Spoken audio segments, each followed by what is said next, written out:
started back in 1928 with Harry Williamson buying the Kingsacre Nursery site and started growing roses and trees. And the business grew very rapidly as he was very entrepreneurial and very passionate about plants. The business grew and developed, and then under the leadership of his son, Peter Williamson, it expanded very rapidly as the business got involved in retail, setting up some of the first garden centres in the country. There was a landscape business and the nurseries grew as well. We're now in the third generation of the Williamson family and going from strength to strength with the same passion for plants. And we're very excited about the latest chapter, which is the trend we see developing for do it for me. And we're delighted to be working with Caroline and Kate to develop this idea. And the displays you can see today talk about that journey that we want to make with you as people move to having their gardens designed and enjoying their plants more. I'll keep the introductions quite short and hand over to Adam, and he'll explain about the proceedings for today.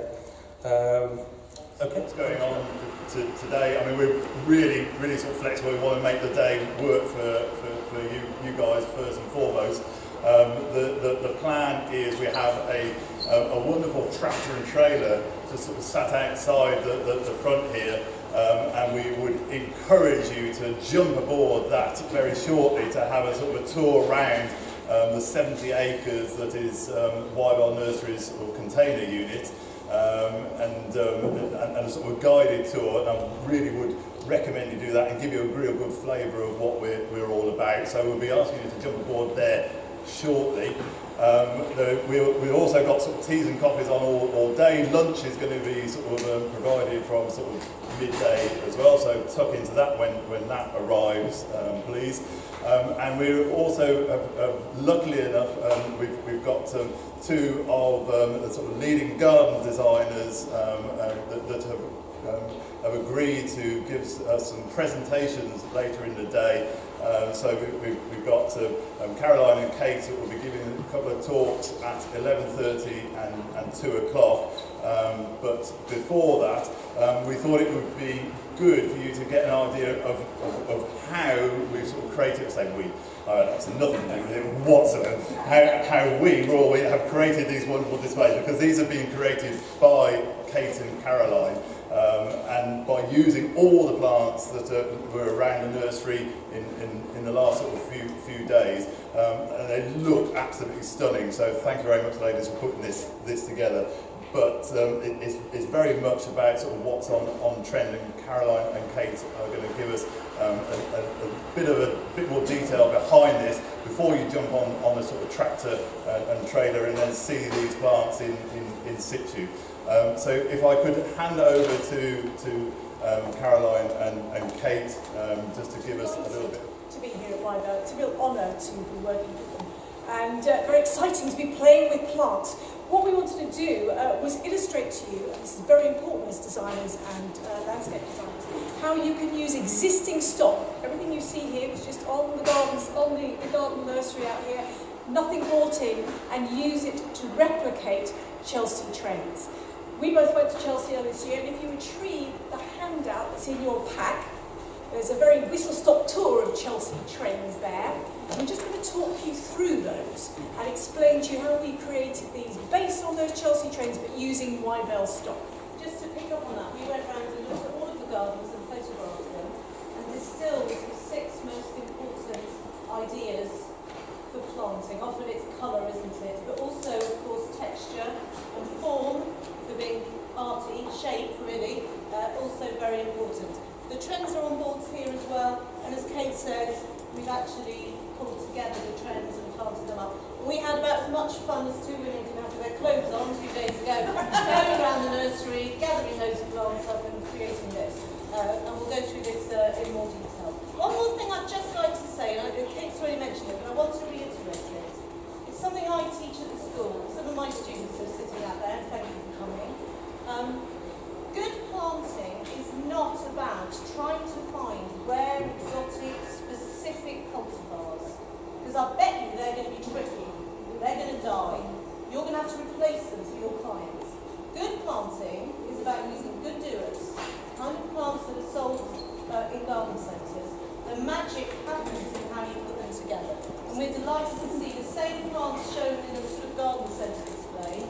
then we tried to work on magic with the Chelsea trends here. So hopefully that clearly illustrates the difference. It does, and what it illustrates is Wyevale are bang on trend. It was so easy to put together because the raw material is such good quality, and it really is bang on trend. Up there with the fashions. Right.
Okay, so I'm going to talk to you just over the next half an hour about 3 different projects that I've been involved in, which I've used almost exclusively plants from Wyevale. And some of you might have been at the little talk that Kate and I gave right at the start of today, talking about the Chelsea trends. But I really am passionate about the quality of Wyevale plants. I was blown away the first time I came here. I'm sure you've enjoyed your tour as well. But the quality of the plants are phenomenal. And when you're working with clients, I'm sure a lot of you know, they don't really understand if the plant looks a bit scruffy. It doesn't really matter. They want them looking great and pristine. And I can always rely on Wyevale for that. 2 of the projects that I'm going to show you really were show gardens, or to be technically accurate, feature gardens, because they weren't judged. But the first one was for the RHS at Malvern. I'm going to take you through some of the design ideas behind that garden. So this was the celebrity feature stage for 2014. And my big idea, and anyone who's trained with me, and there's poor people sitting in the audience who are still being trained by me, know that I talk a lot about having a big idea as a garden designer. That's very important to a planting designer. What is the core principle that hangs all of your design choices together? In this case, it was trying to create a stage for the autumn show at Malvern, which celebrated the fact that autumn is the right time to plant, because we've forgotten that. Lots of our customers have forgotten that, and I'm on a mission to try and remind people of that. It was also about celebrating that a garden can look great in the autumn and winter, and as designers we all know that more and more we're designing planting to leave things standing through the winter, to enjoy the seed heads. We don't have to cut everything back in the autumn and stick it in the compost bin. We can enjoy the garden for summer and for winter. So that's my big idea that I'm working to. And what I do a lot with my students and for myself is design using mood boards. So I'm creating a mood board for autumn, one for winter and one for spring, that helps me identify what the colours, shapes and textures are for each of those 3 ideas. So sure enough, some of these images are truly wintry and frosty, but some of them, are plants which just have the colours, shapes and textures of winter. And I'm using the mood boards to help me identify those. And that's what I'm hoping this stage is going to look like. Autumn at the back, winter at the sides, spring at the front, and Monty Don looking like he's walking on water, which for me, he kind of does. So things have changed a lot through the development process. Pardon? must be Monty Don. That was No, it wasn't Monty Don. You were meant to use some imagination. That was Monty Don reincarnated as his female alter ego. Oh, right. It was actually Anne-Marie Powell, I think. Okay, so this is kind of my master layout plan. This is, the garden's only 9 metres by 5 metres. And here it is a SketchUp. We use SketchUp a lot. I'm sure you do too. The big idea being we've got spring planting at the front. By now we've got the winter planting more as in the middle section. Autumn at the back. And I was going to use glass panels covered in sticky designs. I've forgotten the name of it. It's like a plastic laminate that you can design and you peel it off, stick it on the glass. It's got very dark grey at the front and a sort of frosted effect at the back. Really, I wanted to use Angie Lewin artwork, but couldn't afford her, so I knocked something together myself, which was sort of celebrating that frosty seed head idea. That's Angie Lewin, very on trend, celebrating winter seed heads. That's Caroline Tatum, not quite as beautiful, but kind of gets the idea. So one sticker was this dark grey, another set of stickers were these frosted. Really evoking that frosty feel. Oh, now where am I? Here I am at Wyevale. And that's Colin, I think, isn't it? Yes, Chris. Oh, apologies to Chris. I'm dyslexic, so names and me sort of don't get on. And I was really excited when I came to look around and found that tree for my feature garden. And I couldn't believe the price. It was amazing value compared to what I paid for the previous year. This is one of my nifty 50, Paris Chanticleer. It's a fantastic tree, all wrapped up there, ready for transit. And here are some of my long-suffering students over at Malvern now. We're getting the plants delivered. We're starting to build the stage. Everyone's very excited. Lots of watering going on. It's very windy at Malvern. Anyone who's built a garden at Malvern, you know, lots of irrigating because it's always so windy. The stage was built in modules, in sections, because after the show, it's going to go over to the Cheltenham Literature Festival. And we called the garden A Brave New World of Beauty, partly because we're celebrating the seed heads, but also because in 2014, the Cheltenham Literature Festival theme was Aldous Huxley's A Brave New World. So all of this had to get broken down and go in a van and get transported over to Cheltenham, and we had 3 days to rebuild it.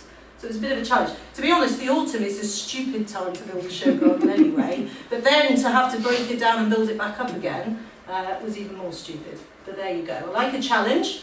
So the structure's starting to come together. Here we are at Malvern in the main speaker's marquee, and all my lovely plants are being lined up here, like an artist puts their palettes together. I've got no planting plans, but I very much have got those mood boards in my head as I'm then starting to put the plants together, just like we did really over at Wyevale to do the trends. So plants are coming in. I'm all the time thinking about my colours, shapes and textures. Here my glass panels have gone in with decal stickers, that's what they're called, decal stickers on. And there you get a nice look at those. They created quite a nice visual effect. One of my ideas with the design of the stage was that I wanted to frame the celebrities, literally actually frame them, and that worked really well on some of the photography. Here my lovely cedar deck is all covered up because of my muddy booted builders, but you can see I've got my spring at the front, winter in the middle and autumn at the back. And I hope you agree that with that planting it really feels wintry. It's got a frosty colour, shape and texture vibe going on, even though it's obviously not actually frosty. This is the back of the stage, and back here's the green room. Monty Don's in there, and no one else is going to see that, but I couldn't have Monty looking at ugliness, so I made that look as beautiful as the front, even though it was just for me and him. It was our private little moment that we shared together, very important. On any stage, getting the lighting right, obviously absolutely critical, so we spent a lot of time doing that. And rather pretentiously, I don't mind admitting, I put these metal fish to signify the transition of time through the seasons, as a bit like a fish swimming through the water. The deck is revealed, makes a big difference. And I'm sure you know already, wherever you've got water in a garden, you've got reflections. And that's very much what using water is about, isn't it? Also very important, include some of your celebrities to sit so they can have their photos taken, very important too. And I had I was one of the speakers at this event, and I was sitting in the green room, sharing a slightly awkward, if I'm honest, conversation with guessing Monty Don, who was probably thinking, oh my God, I need a restraining order at this point. And there was a lovely lady talking about foraging on stage. I've forgotten the name, Liz, I think she's called Liz. And all of a sudden the entire audience erupted into hordes of laughter, and I thought, I just had a sixth sense as to what had happened. She came backstage with one very wet foot. She said, I thought that was granite. No, luckily it was only 20 centimetres deep, so no harm was done. Oh dear, looks like Joe's making me nod off there a bit. So we had a lot of fun on the stage as well. We won Best Feature Garden for it too from the OHS, which was very nice. But 3 days later, it looked like that.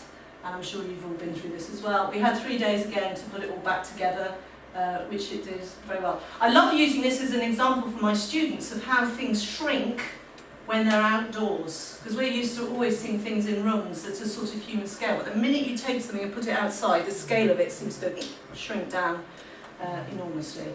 So that was a lovely thing then to follow through. But notice how much smaller it looks outside than it looks inside the marquee, which is interesting. Interesting to me anyway. Okay, so I then had another challenge. That wasn't challenge enough. Malvern said, right, we want you to do the stage. Big success, loved your stage. Can you do another one? But here's the problem. We've only got £5,000. Ouch.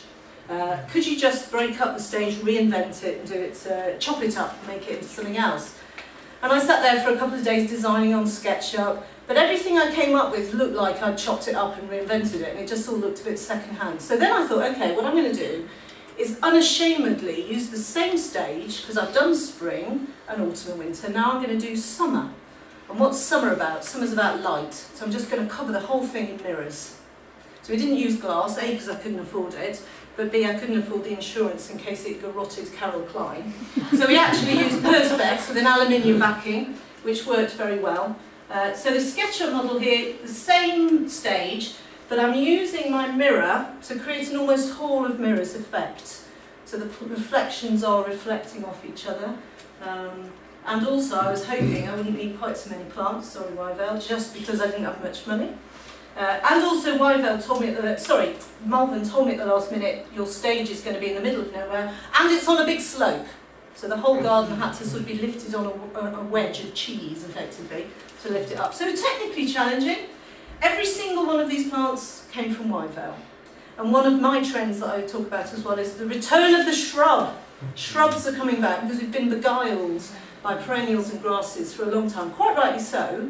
But shrubs, if you're saying, which I do ad nauseum, that good planting is about colour, shape and texture and contrast and harmony of those three things, you can get that just as effectively from a shrub as you can from those other plants. Don't get me wrong, grasses and perennials, I love them and they've very much got a place. But we've rather forgotten how wonderful shrubs are, what good doers they are. So I wanted to use a lot of them in this garden. So all of these plants supplied by Wyevale.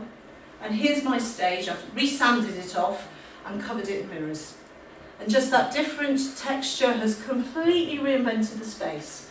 It's now filled with light. Oh, nearly all the plants have gone in. It's always amazing how many plants it takes to create a show garden or a feature garden. Again, getting the lighting right. Quite a lot of yellow in there. This is sort of just as yellow is starting to come back in as a trend from Chelsea. Still there, as we were saying earlier today. But it's all about those colours, shapes and textures. We were mentoring the show gardens last year, so that's some of the students who were there building the gardens. James Alexander Sinclair, what a show-off! Can't help it, can he? But no, we had a lovely time at Malvern. And thanks to our lovely plants from Wyevale, it was a great big success. Okay, the last thing I want to talk to you about was a really exciting project I was very lucky to be involved in this year, which was Highgrove. And there was a festival in April. Kate Doe is going to be speaking at 2 o'clock this afternoon. She was the creative director of the festival. She graduated from our one-year garden design course last year and has gone on to do many great things. That's just one of them. And she kindly invited me to design the speaker's stage because she'd seen that I'd done it at Malvern. And many of the students very kindly came to help build it. I'm looking at one lovely person there, and Lynn's around. There's another one standing up. Lynn did a lot of the building, which was very much appreciated. So one of the challenges about this stage was that I was asked to sort of evoke the spirit of Highgrove, but I'm in Highgrove. That's a bit of a challenge, isn't it? Because whatever I do, it's in danger of looking like a second-rate version of the real thing. Okay, so I was thinking, okay, how am I going to do this? And right at the beginning, it was all pulled together rather quickly, Kate might be mentioning, but right at the beginning, that's all I knew, was that that was the colour palette. That's all I had to go on, that was it.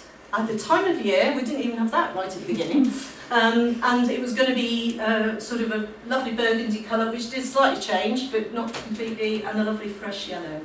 So based on that, and thinking about some of the work I've done at Malvern, of course I've got my mood boards, because it always starts for mood boards for me. And one of the challenges is finding plants that are going to be in flower that early in the year. I don't know if anyone's done any kind of show or feature garden at that time of the year. It's getting colour and it's getting height.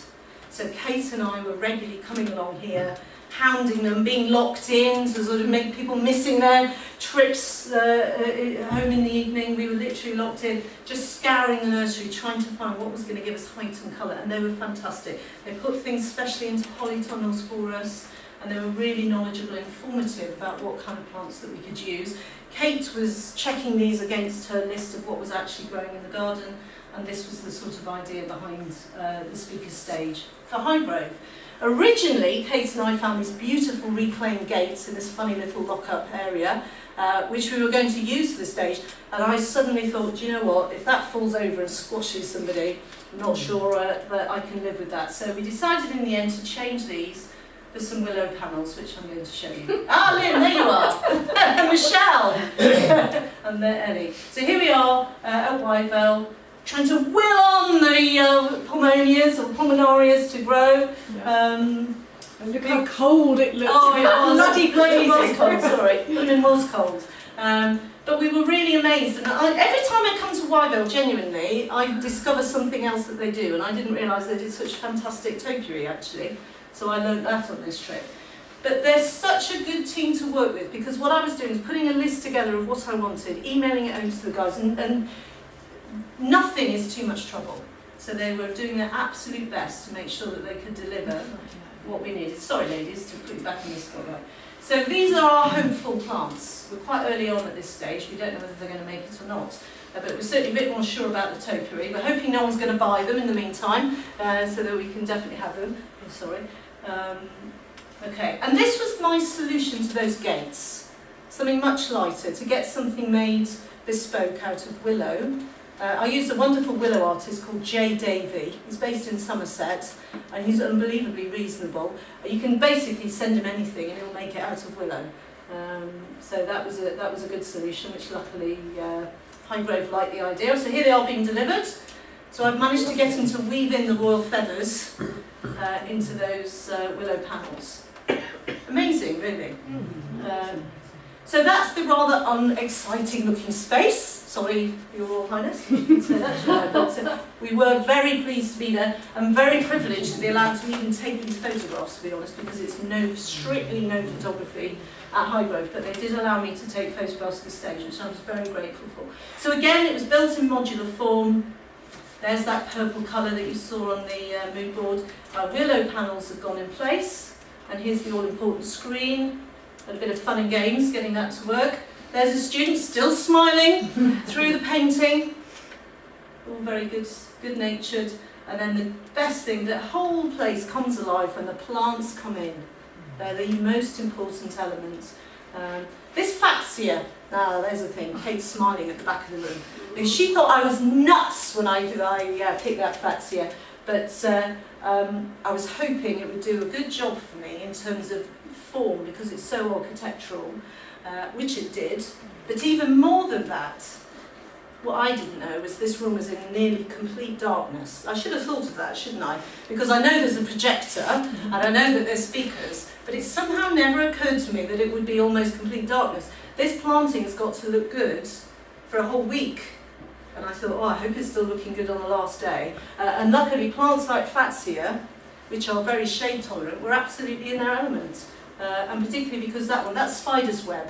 It was very commented on, actually, at the show.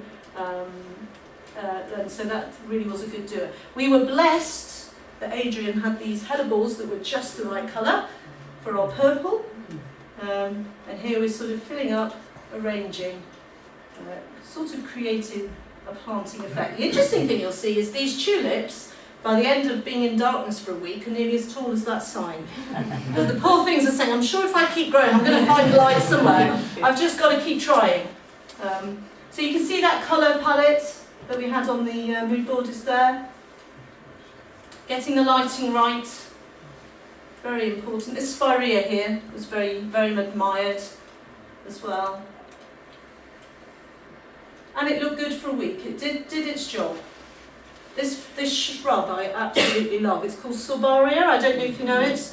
It's got a reputation of being a bit old-fashioned, a bit of a granny shrub. It all comes back in again. And, it's a good doer for coloured foliage. There I am, waxing lyrical, a bit like I'm doing now. And finally, is it how we're doing on time? You're all getting a bit hot. I'll sort of power through this one for you.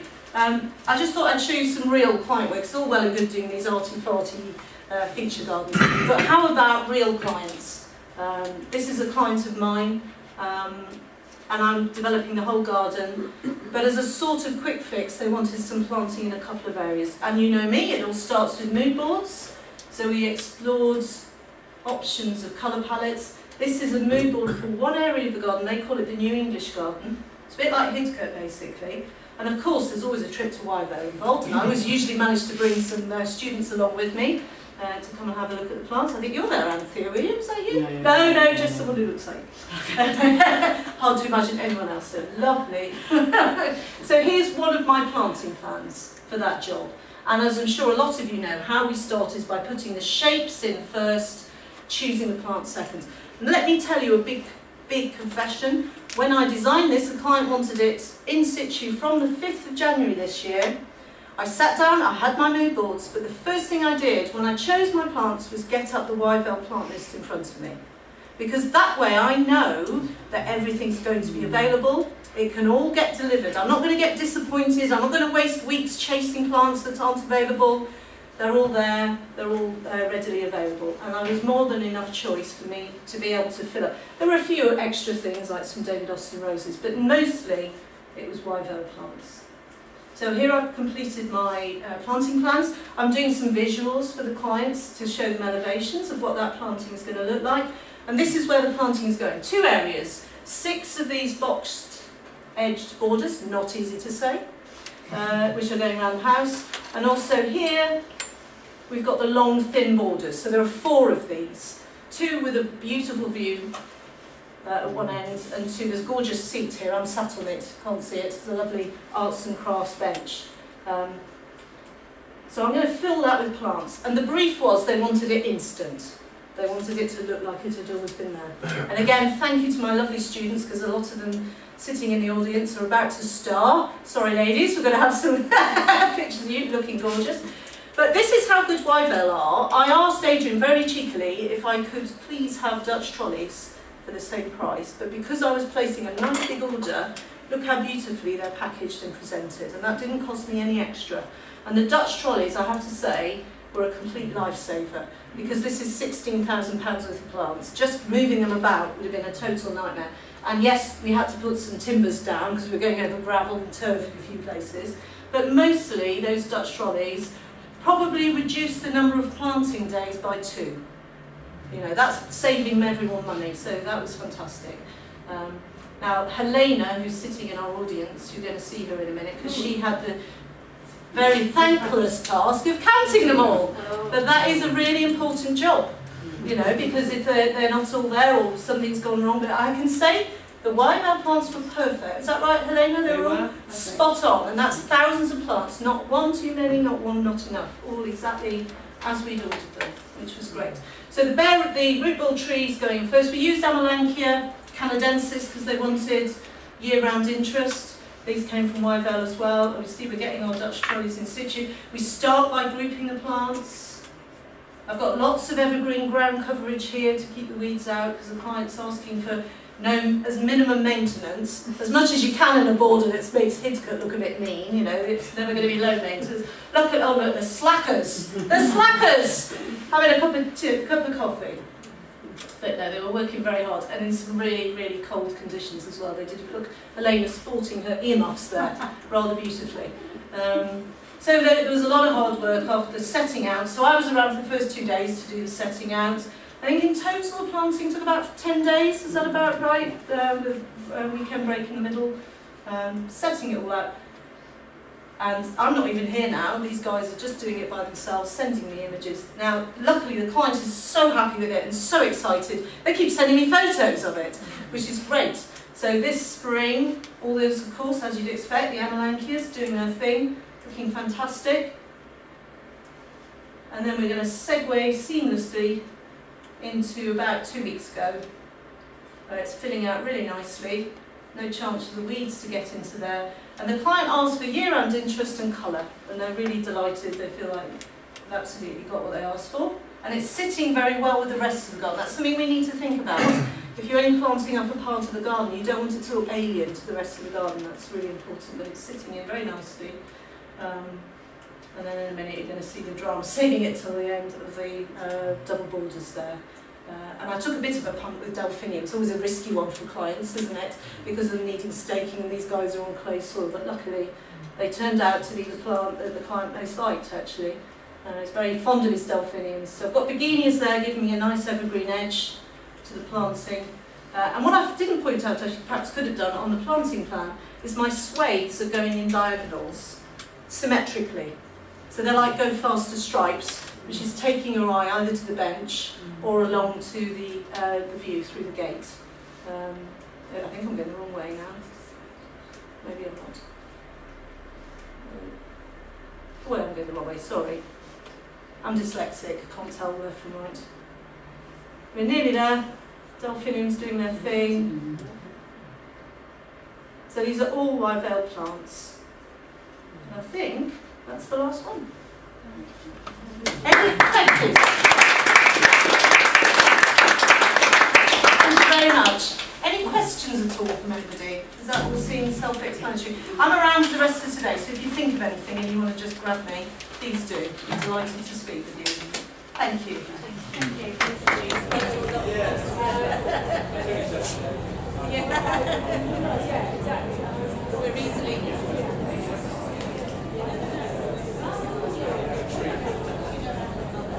Told you after some process.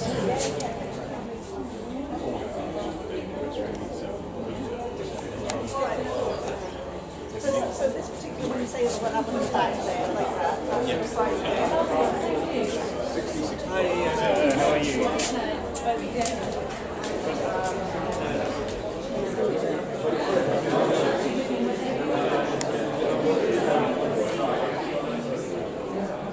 So, here we are, we've got burnished together, and I'm really excited because burnished was probably my favourite trend at Chelsea. Absolutely. We saw it all over Andy Sturgeon's garden, and he had a star plant that the crowds were swooning for.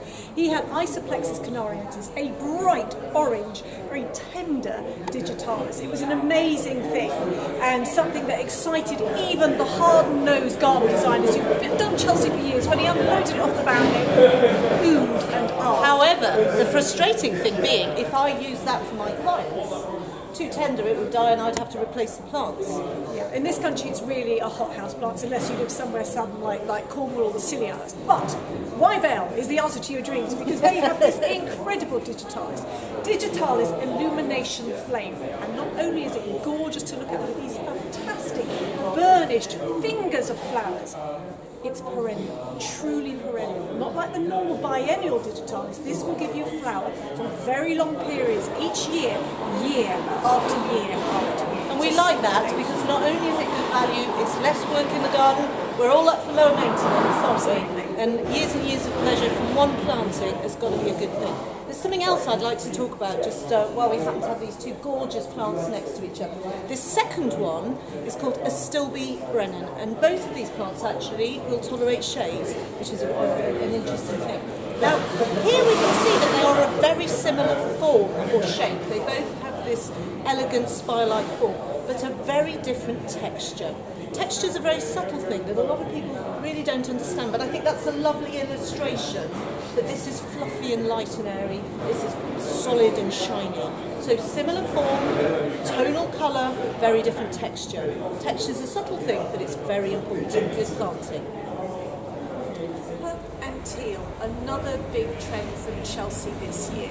We've recreated it with some plants from Wyevale here, and I think it is so working brilliantly.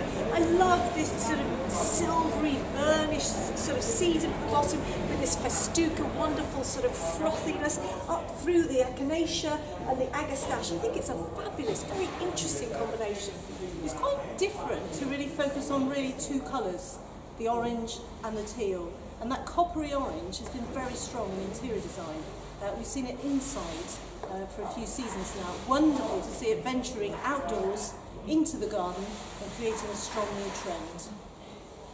Here we've got another wonderful example how Wyevale plants are bang on trend. This is a gorgeous foxglove. It's Digitalis Dalmatian peach. What a glorious soft peachy colour that really will blend with anything. It's such a versatile, gorgeous tone, it really is. And almost exciting because although they've been around forever, foxgloves, and they're considered very traditional, they were bang on trend at Chelsea this year. We saw them a lot all over the gardens there, but particularly on the LG garden, which almost had a sugar-sweet, pastely, frou-frou collection of plants, rather similar to what we've recreated here. People were oohing and ahhing in Chelsea, and with good reason.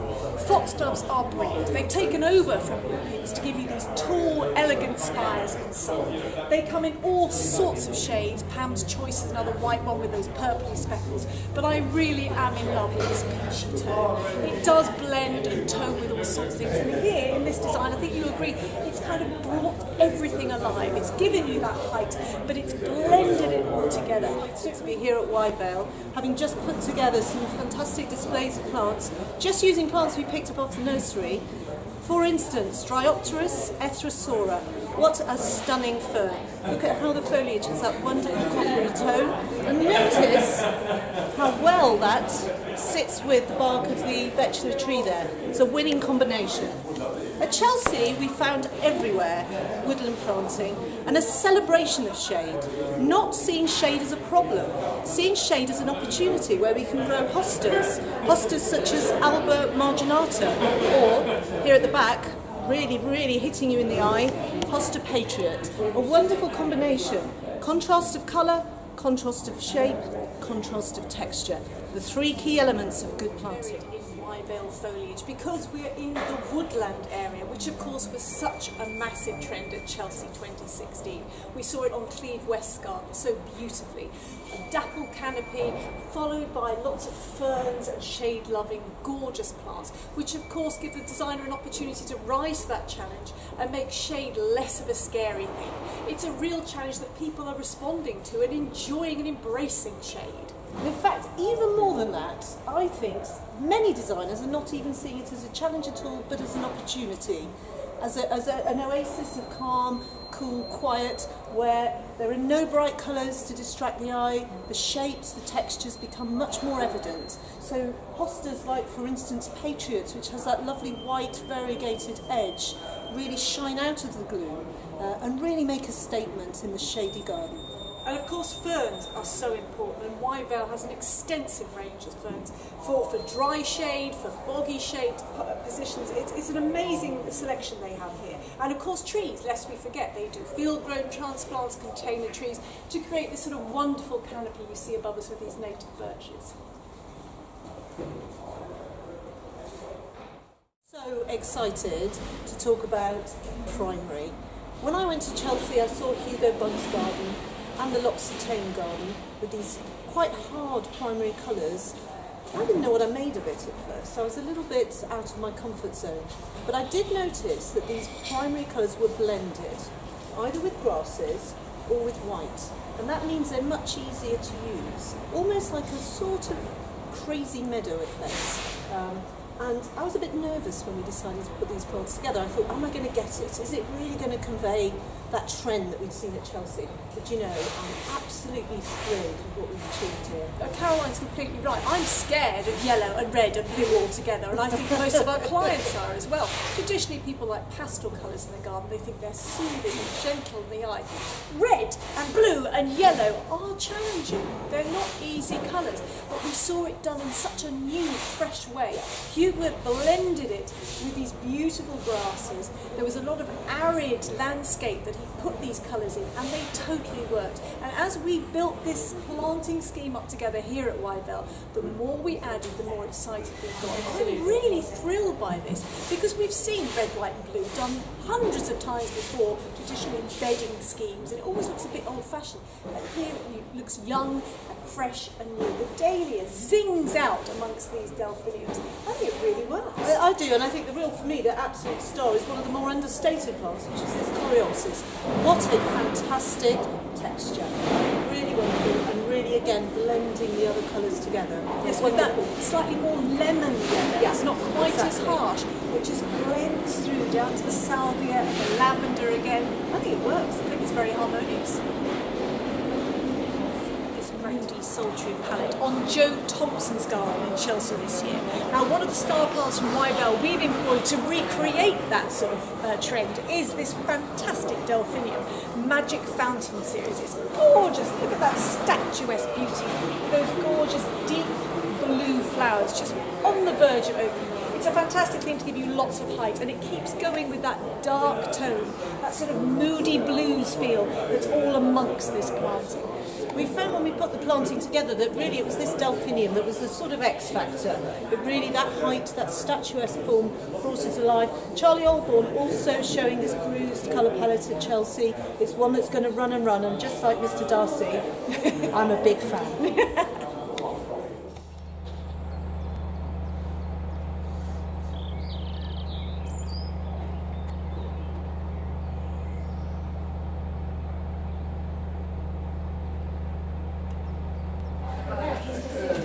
Well, we're ready to go, ladies and gentlemen. Everybody's finished their sausage rolls, so here we are. Thank you for staying on and listening to him me waffle on. I'm Kate Durr, and I recently qualified from the Cotswold Garden School, where I did a diploma in professional garden design.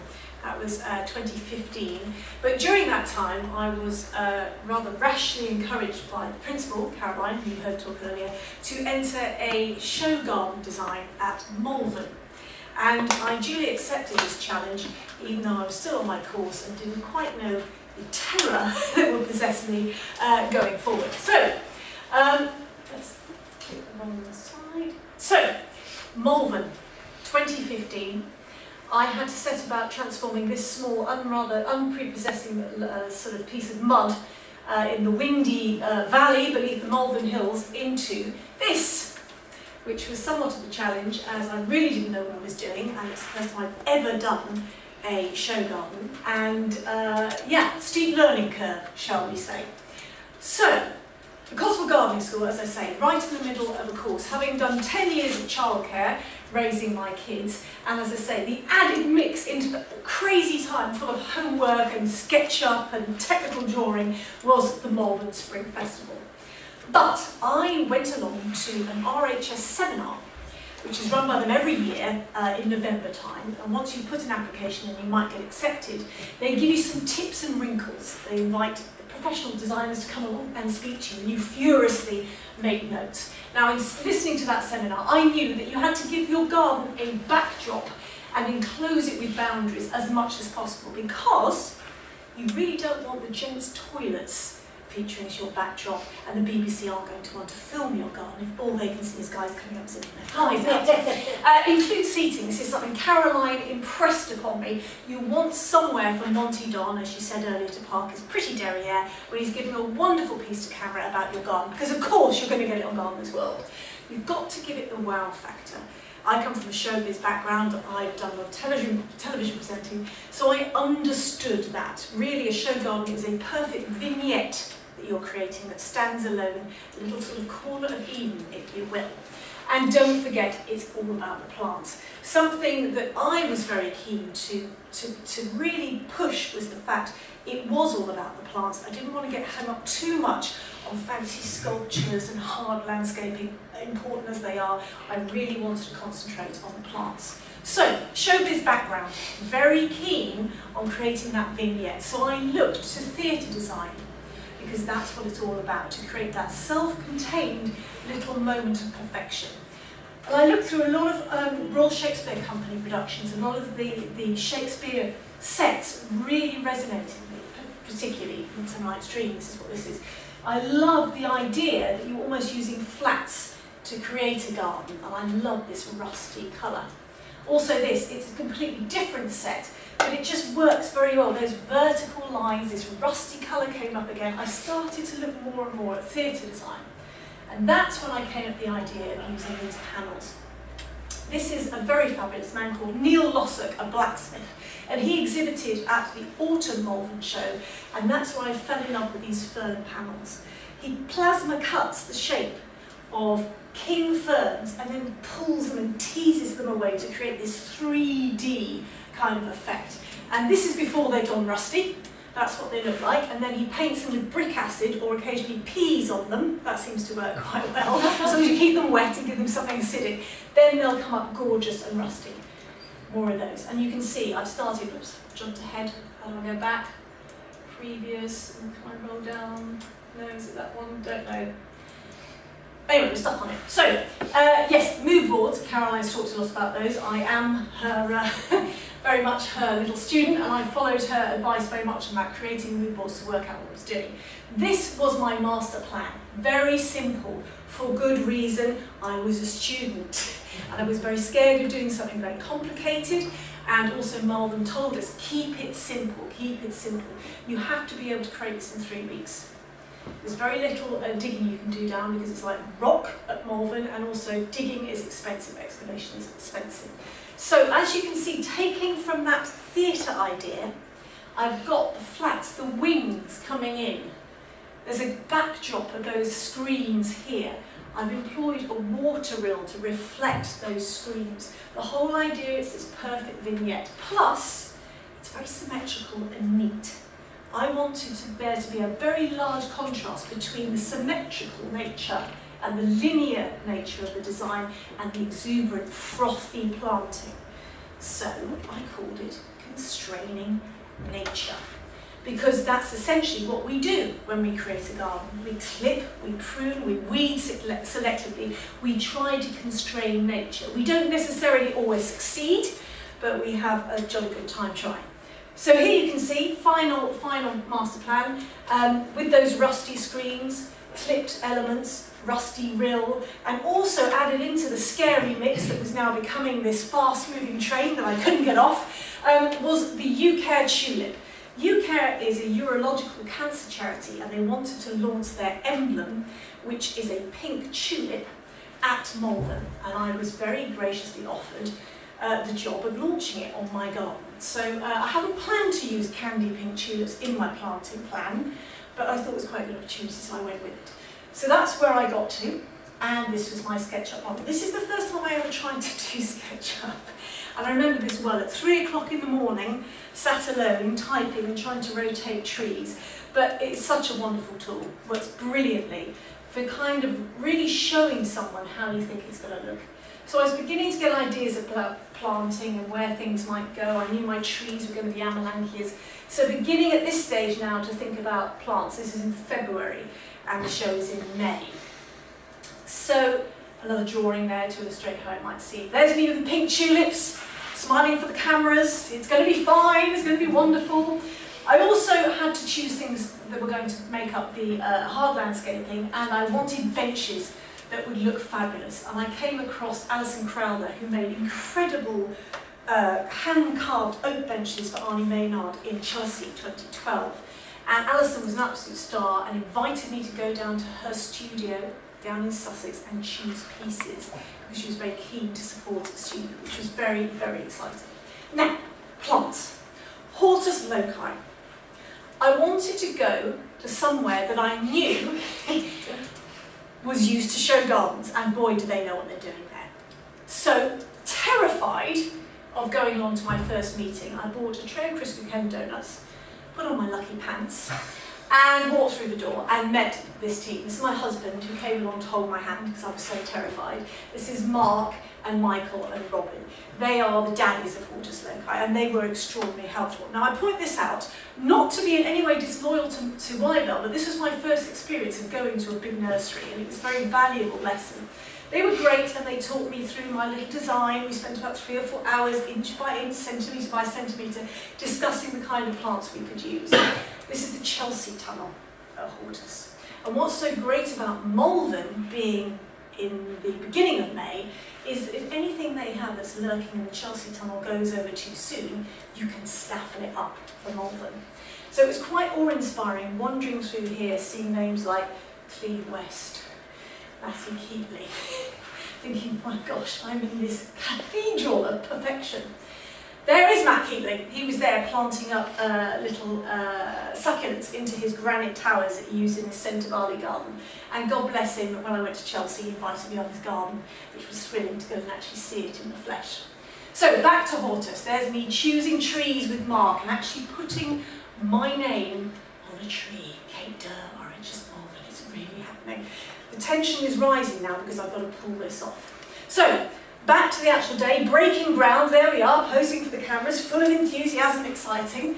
And there we are, being silly on our little plot, thinking how the hell it's so small and I've got to make it wonderful. Here we go, more of the same, and I can bore you, well, till next week with shots of digging and spraying out and all the rest of it. Here we are putting these wonderful panels in, instant gardening, I love that, instant backdrop. We're starting to get the hedging in, which look really, really scary. This is 2 weeks to go and there's no leaves on that one leaf. Willing it on, lots of watering, lots of talking to plants, lots of trees being delivered. Here we go. So, time goes on, I'm still searching for plants because I haven't got everything I want from Hortus, because obviously unlike some of the big show gardens at Chelsea, I haven't been planning this for 2 years, it's a matter of months and sometimes weeks. I haven't got the £350,000 budget that some of those show gardens on Main Avenue have at Chelsea. It's all the kit bollock scramble. Caroline recommends me to go to Wyevale up the road. Up the road, it's still an hour and a half probably from Malvern Showground, but I went because I was still searching for hostas, hellebores, tolema, Solomon's seal, all manner of things I still had in mind, because right behind this rill and in front of this backdrop, I wanted a purely green, shady planting area, which was going to be a marked contrast to the planting we were going to have further down here, which was all about fire, pinky tulips, burnished orange, and bright zingy jewel colours. And I still wasn't quite happy with the plants I had in mind there from Hortus. Well, what an incredible discovery it was coming to Wyevale. Amazing. You can see at this stage all the flowers are out on my Amelanchier, which means that by the time judging happens, they'll all be gone over. Luckily, it's such a fantastic tree, it gives you year-round interest. So you go from pale blossom in early spring, then bronzy new leaves that give you amazing colour, which toned beautifully with my screen, and then they phase into green in the summer, and in the winter you have an amazing silhouette that lasts throughout the winter months. So, I'm panicking about blossom. Meanwhile, all of this is going on hard landscaping.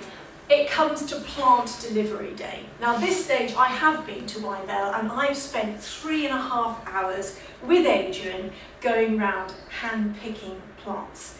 He was so excited that a designer had come and actually wanted to spend that level of time. We got locked in because we took so long to go through and hand choose things. And the great thing about Adrian is he's so passionate about his job. He was so interested in designers sharing their vision with him, and he was so helpful and gave me so much advice about which plants we should choose, particularly because he has an interest in bog plants and shady, damp planting. He's really thrilled and turned on by that. So we had a great time. So this is plant delivery day. I just have to work out how I'm going to click on this. And as you can see from this little clip, I'm actually quite excited. It's plant delivery day at Malvern, which is very exciting, but also a little bit stressful. One of the common problems show designers experience at this time of year, early on in the spring, is finding plants that give us height for our designs. I think I've been lucky in sourcing this beautiful salvia, Salvia sylvestris tanzarine.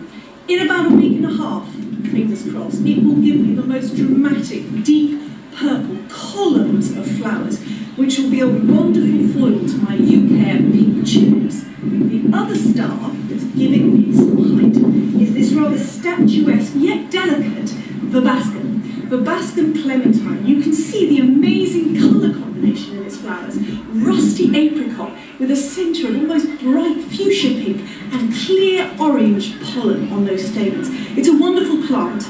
It's a bit of a daring colour combination, but I'm hoping the judges will recognise the risk I've taken.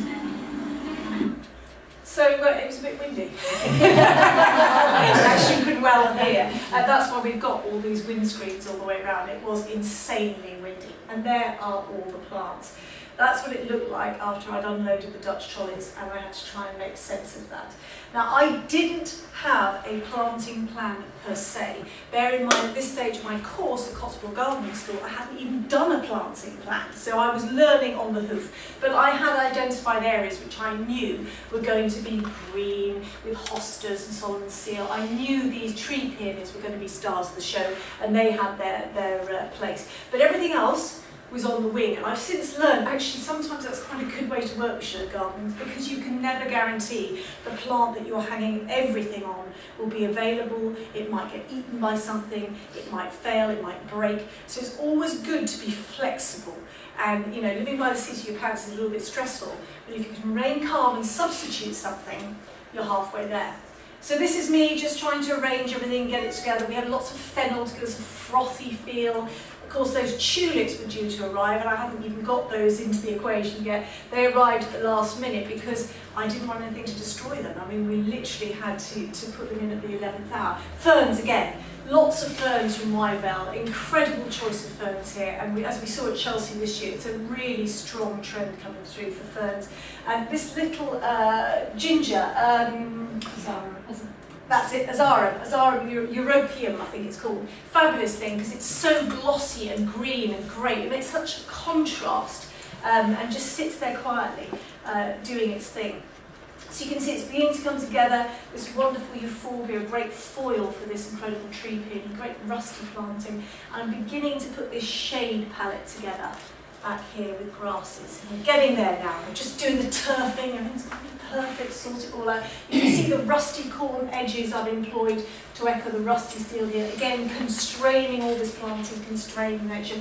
This is some Arisium that I nicked from Matthew Keatley's Chelsea tunnel. He doesn't really know about that, keep it quiet. But actually it didn't work. I decided I didn't want that pop of orange there, it was just too strong. But there's the tulips, they've finally gone in. They were very pink. This grass kind of knocked them back and made a sort of fringe curtain in front of them, which helped just knock that pink and blend it through a little bit more. And you can see the Solomon seal, the ferns, the hellebores, which are an 11th hour addition on a dash to Wyevale, because I knew I needed something more, and they were the star of the show. They really did work well. Design principles, obviously always employing these. Listening to Caroline, making those notes. Contrast of form, texture, colour and shape. That's what we live by. It's all about contrast. Avoid the smorgasborder. That's something I'm always remembering. That's what I used to do before I started training, was to have a random collection of lovely things that I adored because I love plants, but it doesn't work in terms of making a smooth, melodic flow through a border. Add structure. My God, that was difficult in early May. Nothing was tall, everything was short, being a cold spring. But we managed it with that Vibascum, and also the Vibascum Violetta, that added fingers of colour and all, and focal points. Now this is that shade planting, which I was so pleased with in the end, but I knew what I wanted to achieve, but it was a struggle to get there. But these Hosta Halcyon, amazing quality hostas.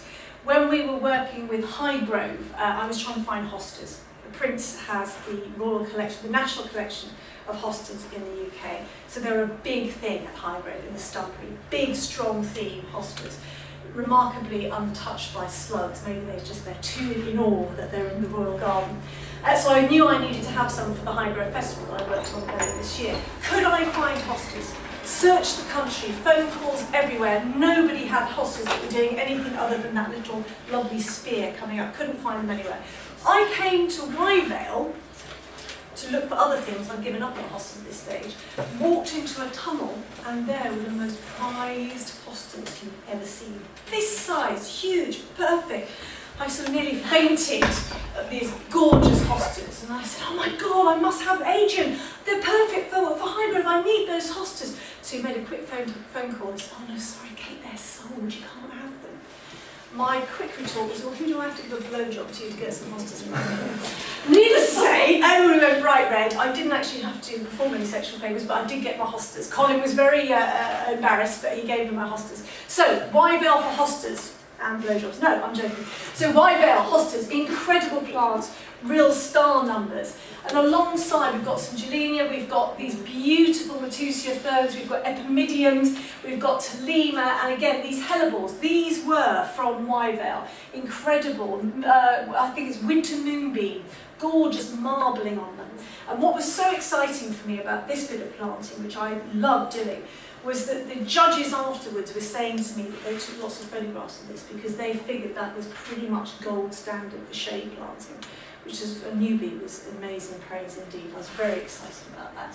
And you can see how it reflects off this incredibly dark water. That's Diafix, beloved of so many garden designers.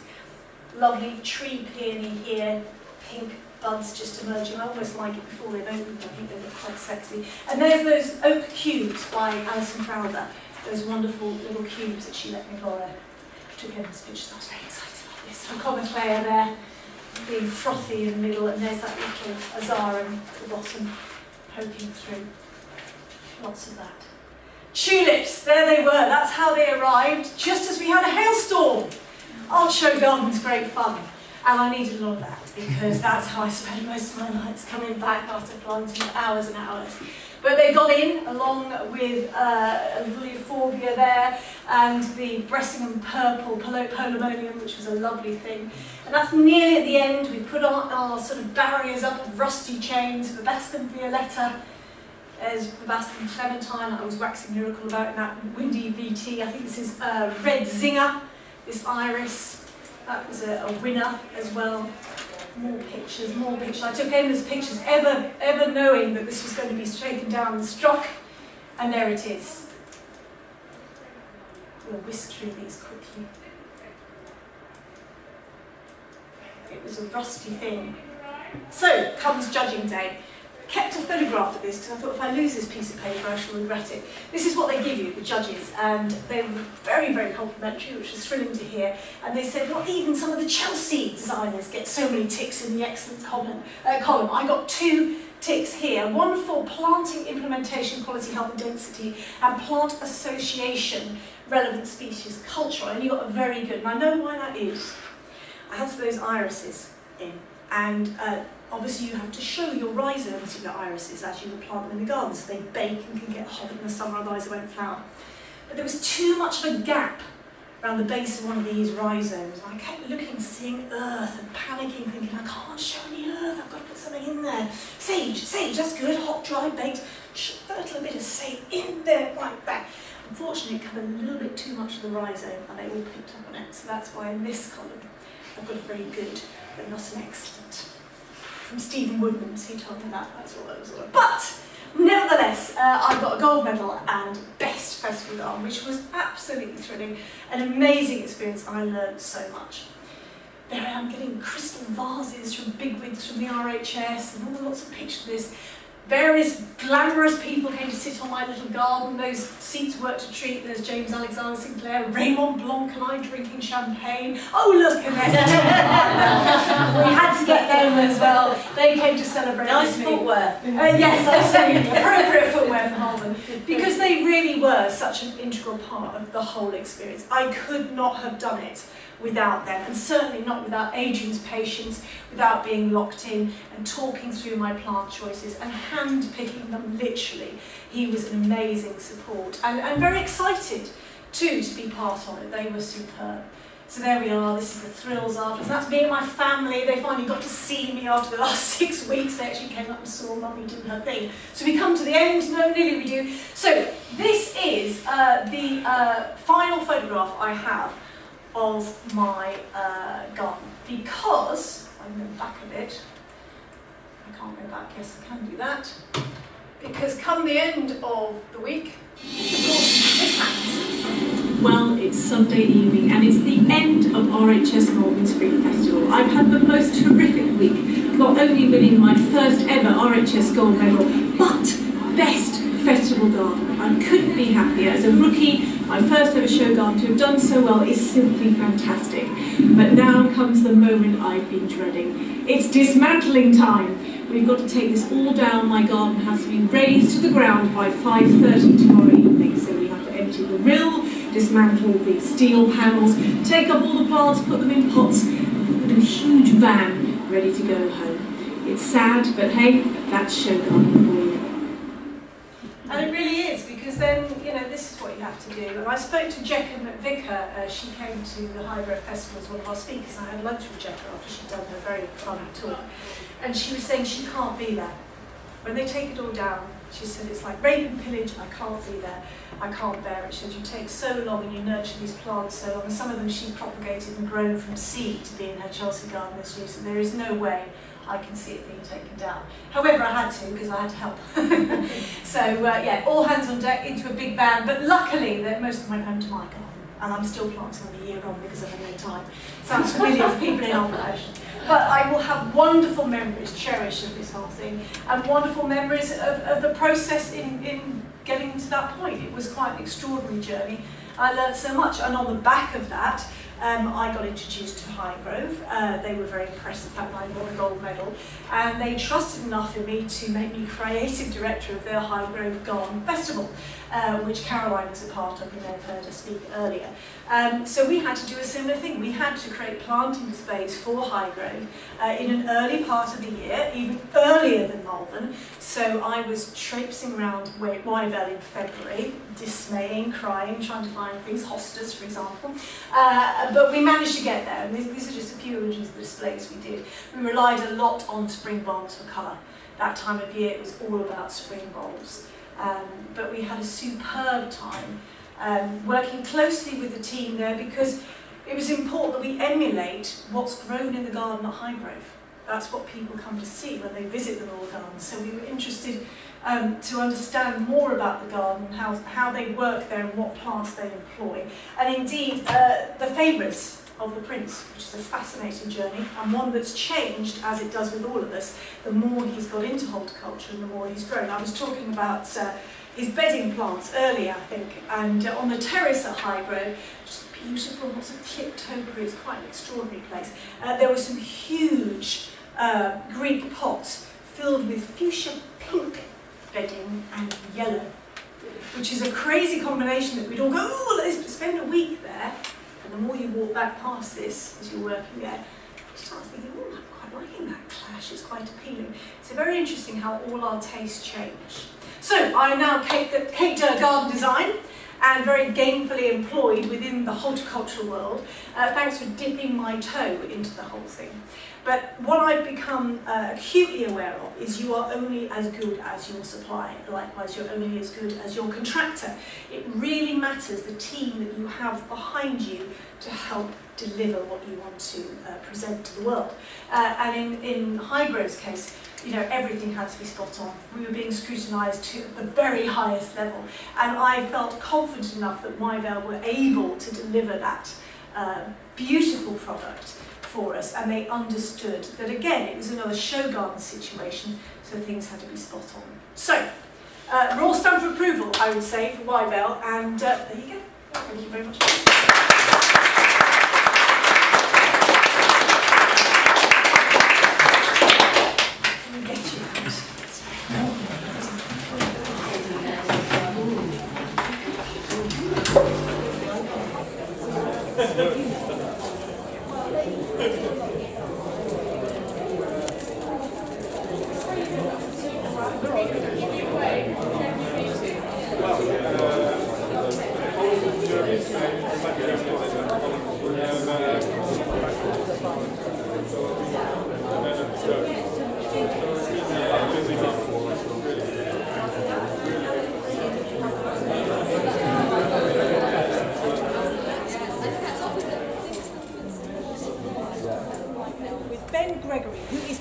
Development Coordinator.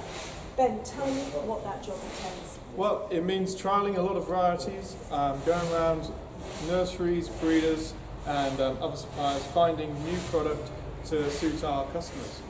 It's a good job. Yeah. So, Where did your interest in horticulture come from? Well, it's in the family. My granddad had a nursery which I kind of brought up on.